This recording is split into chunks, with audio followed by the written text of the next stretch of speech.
आज के दौर में राजनीति का मतलब है सत्ता। सत्ता का रास्ता कैसे तय किया जाए ये सियासतदार अपने हिसाब से तय करते हैं। कहते हैं मौजूदा दौर की राजनीति का स्तर गिर गया है। सियासी लोग अब सत्ता के लिए परिवार को भी राजनीति में घसीट लाते हैं। शतरंज के खेल में जीत उसी की होती है जिसकी हर चाल पैनी होती है। फिर ये तो सियासत है, इसके आगे सब बोने हैं। क्या जनता, क्या जिंदा, क्या मुर्दा, क्या घर, क्या परिवार, क्या समाज और क्या इंसानियत। मतलब अगर किसी बात से है तो वो है सत्ता। खैर इस सियासत को यहीं छोड़ दीजिए और एक दूसरी सियासत में आपको लेकर चलते हैं। चौंकिए मत, ये इसी देश की सियासत है और जिस सियासतदार की हम बात कर रहे हैं वो भी इसी देश के हैं।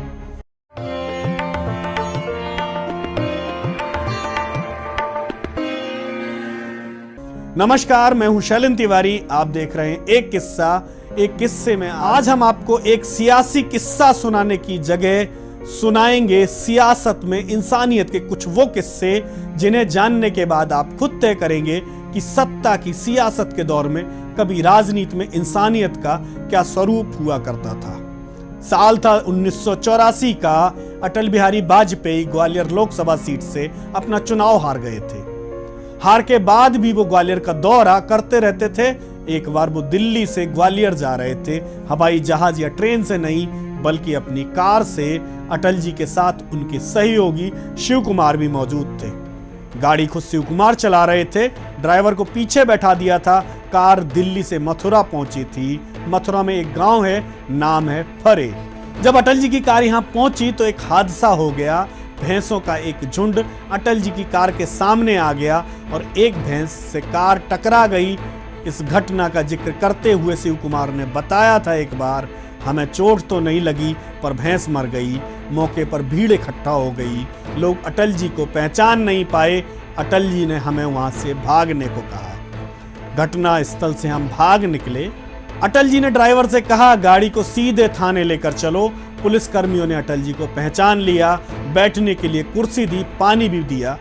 अटल जी ने पुलिसकर्मी से कहा बैठने नहीं आया हूं, शिकायत दर्ज कराने आया हूं। मेरी कार से एक भैंस टकराकर मर गई है और मैं अपनी कार छोड़कर जा रहा हूं। भैंस के मालिक की पहचान हो जाने पर मेरे पास भेज देना, मैं उसे मुआवजा दूंगा।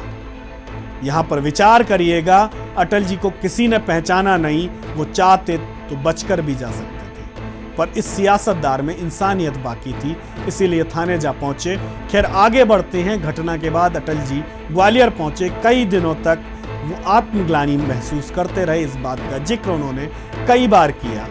फिर दिल्ली लौट आए पर भैंस का मालिक एक भी बार अटल जी के पास नहीं पहुंचा। अटल जी कवि थे, उनकी अपनी कविताएं आपने सुनी होंगी। वो अक्सर कवि सम्मेलनों में जाया करते थे। एक बार एक कवि सम्मेलन में एक नेत्रहीन कवि अपनी कविता सुना रहा था। वहां मौजूद अटल जी ने उस कवि की कविता को न केवल पसंद किया बल्कि उससे खुद मिलने पहुंच गए। पूछा कहाँ के रहने वाले हो? उस कवि ने जवाब दिया फरे का हूँ। अटल जी ने कहा मथुरा के पास जो फरे है? कवि ने कहा हाँ, उसी गांव का रहने वाला हूँ। अटल जी को पुरानी घटना याद आई। कवि से पूछा मथुरा में एक हादसा हुआ था, तुम्हें याद है? कवि ने पूछा कौन सा? बोले एक कार से भैंस टकराई और मर गई, वो कार मेरी ही थी। उन्होंने कवि से कहा मैं पुलिस स्टेशन गया था, पुलिस वालों से कहा था मगर उस भैंस का मालिक मिल जाए तो मेरे पास भेज देना, मुआवजा दूंगा, पर कोई मुआवजा लेने नहीं आया। इस पर उस कवि ने बताया कि वो आए भी तो कैसे, उसे जानकारी ही नहीं है कि अटल जी की कार से उसकी भैंस मरी और वो मुआवजा देना चाहती हैं। अटल जी ने उस कवि को एक ऑफर दिया, कहा लाल किले में कविता का पाठ करना चाहते हो? कवि ने कहा हाँ, मैं लाल किले से कविता का पाठ करना चाहता हूँ।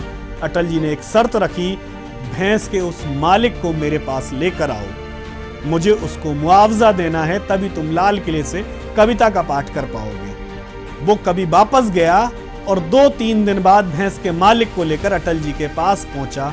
अटल जी ने उससे माफी मांगी और मुआवजे के तौर पर 10,000 रुपए दिए और फिर उस नेत्रहीन कवि से लाल किले में कविता का पाठ कराया।